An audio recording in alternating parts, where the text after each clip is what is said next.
I suppose Clannad started off doing a lot of traditional songs, particularly from the area.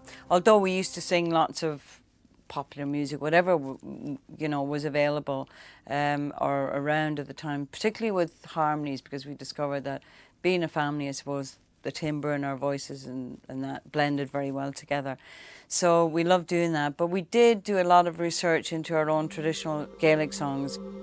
The Clannad sound, the way I see it, is it came from doing these traditional songs and basically putting our energy into the arrangements of the songs rather than, we didn't have to do any writing. So it was kind of all this sort of wonderful time we had of arranging and blending and using our voices kind of to put different feelings down. And I think in the sixth album we tried delving into, trying a little bit of writing, more the music side than words or anything like that. And on that sixth album as well, we used to do some Scottish Gaelic songs, and because there were great vocal songs, we used to quite a lot of harmonies in them. And this is the song, I suppose, that Gerard Seymour, who wrote Harry's Game, heard this sixth album that we did, and he loved this particular Scottish Gaelic song and wondered if we could do something, could we use that or do something similar. And Kieran and Paul and my brothers and I went to one of our houses, and we just said, let's try and write something. And we wrote basically Harry's Game and sort of said, well, what do you think? And they loved it. And we were completely taken aback and really surprised at, the reaction and how people loved the sound, I suppose. We were driving around Northumberland, Clive, Ray and Peter in my Golf GTI, as I was very proud of this little vehicle at the time. And we were driving around, and I had playing the theme from Harry's Game.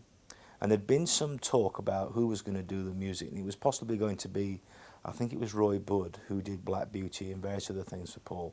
And we were listening to these tracks from Harry's Game, and we all kind of looked at each other simultaneously, basically, and said, this is the kind of thing you want. You want something different, you want something mysterious, something edgy. And so that night in the bar, I think we were talking to Paul and said about Clannad. Clannad, to me, were some of the most incredibly talented people I'd ever worked with. I'd heard them first when they wrote the theme music for Harry's Game, which was an English film about the IRA troubles in Ireland, based on a novel by Gerard Seymour. I met them, I was tremendously impressed. I felt they had exactly the right sound that we needed. Paul, I think, took Magical Ring, the album Magical Ring, and experimented with putting some of the music onto some of the rushes. And I think he just loved the richness that it brought. The music is haunting, it has that Celtic undertone, that mystic feel. We were given, so much to look at. Continually we were sent rushes and continually we were sent scripts. And that's what I mean about, there was such a great feeling and family-wise in that way, because everybody was regarded as being important. I would go to Dublin twice a year, and we'd go in a studio for 2 or 3 days, and they would do 30, 40 minutes of music per session, and I would then bring that music back and we'd lay it. It wasn't written specifically to picture. They'd see the cassettes, they get ideas, they go away and write tunes, which we then brought back and fitted. Paul did allow us a huge space in not being too tied if he could avoid that at all times. He would just literally fade, try and keep the theme and fade it out rather than try and kind of push something in, which was, if there was a battle scene, you definitely had to have a time code on it. But that was great fun, because, doing part of the battle scene, I remember we had the grand piano open and a fork and a couple of other things, making noises.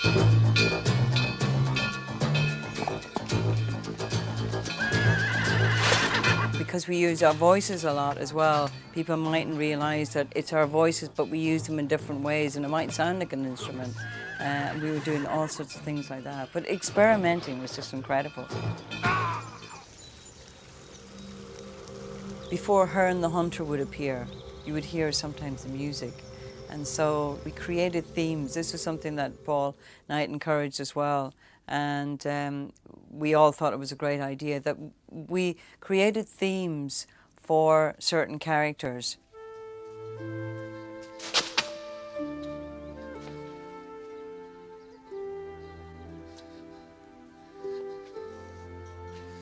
Why didn't you call out? Why? He'd have killed you. When we initially started, they wanted us in London because everybody wanted to know what was going on, and so that they could come in and hear what we were doing as we progressed. And there was this studio down in Soho, and that had a very, very heavy lock on it and a big iron door. And if you went out, you had to get one of the security guys to open it, and to come back in again, you had to knock so many times or whatever. And it was the most unlikely place to be doing sort of this kind of music. So it was thrilling for us when we did actually move to Dublin to conclude and finish the project, which was in Windmill.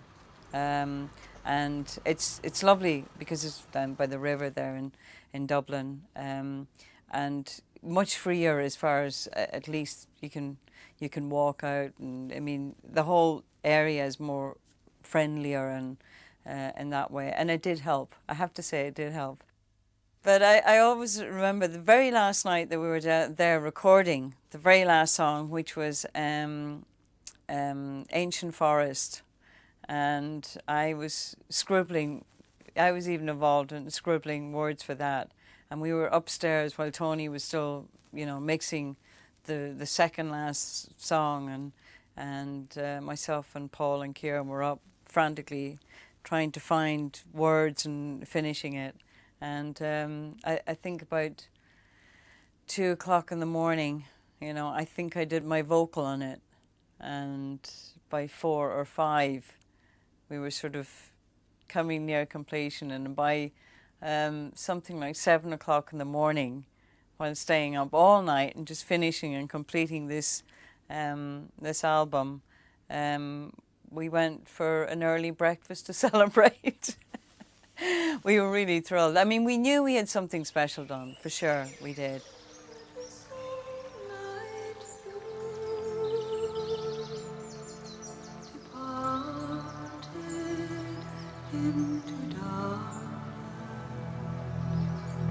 That was just for the first 13 episodes. Paul came to us saying he was doing another 13 episodes and he wanted more material. So there are some things that we recorded after that weren't actually put on any albums. We did do something that he wanted some sort of a chant for a tribal thing that was happening in one of the scenes.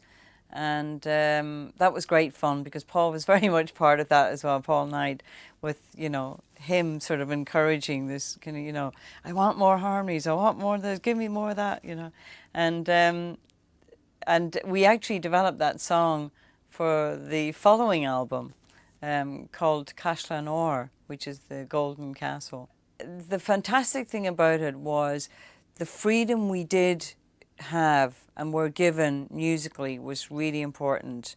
We weren't given any limitations. We weren't told you can't do that. We were always, if we had an idea and if we wanted to explore it, Paul was always on hand. Paul Knight was always on hand in having open ears and in listening to our suggestions all the time. We built up a library at the end. We had a library of about 4 or 5 hours worth of Clannad music. I mean, there was so much music in it. It was amazing, really amazing. There were some episodes, and I think there was like 22 minutes of music or something. It was quite amazing, but it really worked. It really did. The editors became very expert at laying this. In the end, the series in some ways became more of an opera than a TV series. I mean, because we just fell so much in love with the music. It was never suggested to do another album of the extended music we did. We did actually do quite a bit of it on stage, and when we, performed, when we had our concerts, there was always in the middle quite a long slot of Robin music that we sort of used to tie in together, and we used to include some of the newer bits as well. So I think they were recorded maybe live for a live album.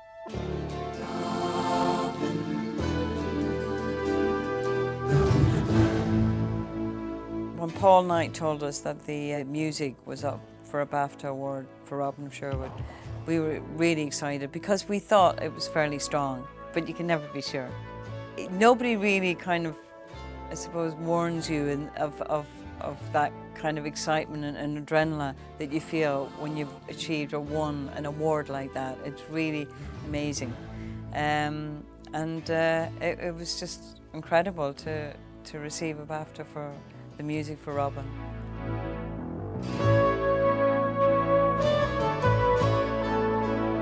This was really special. It was really, really special. And I'm just so thrilled to be able to share it with other people now as well, being able to see it again, particularly for my kids to be able to see it, because I still think that, it's one of those things that you can look at it and it's not so dated. Music is, for me, again, one of those elements that if you'd asked the universe to bring all the right elements into the right place at the right time for a show, Clannad is one of them. It's a very powerful element within the show and made the show much better and richer and more mysterious and more enigmatic for the character of the music that they brought to it.